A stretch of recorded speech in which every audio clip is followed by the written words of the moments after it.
আমাদের বাড়ির পাশে মসজিদ, মসজিদে ঈদের নামাজ পড়ানোর মানুষ আসবে না, এই জন্যে মসজিদের পাশে কিছু জায়গাতে এরকম করে ঈদগাহ সাজানো হয়েছে।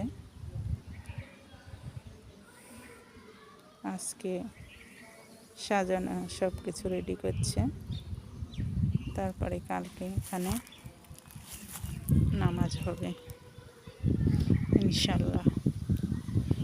জানি না এই নামাজ কার কার ভাগ্যে আছে, আল্লাহ কার কার ভাগ্যে লিখেছেন।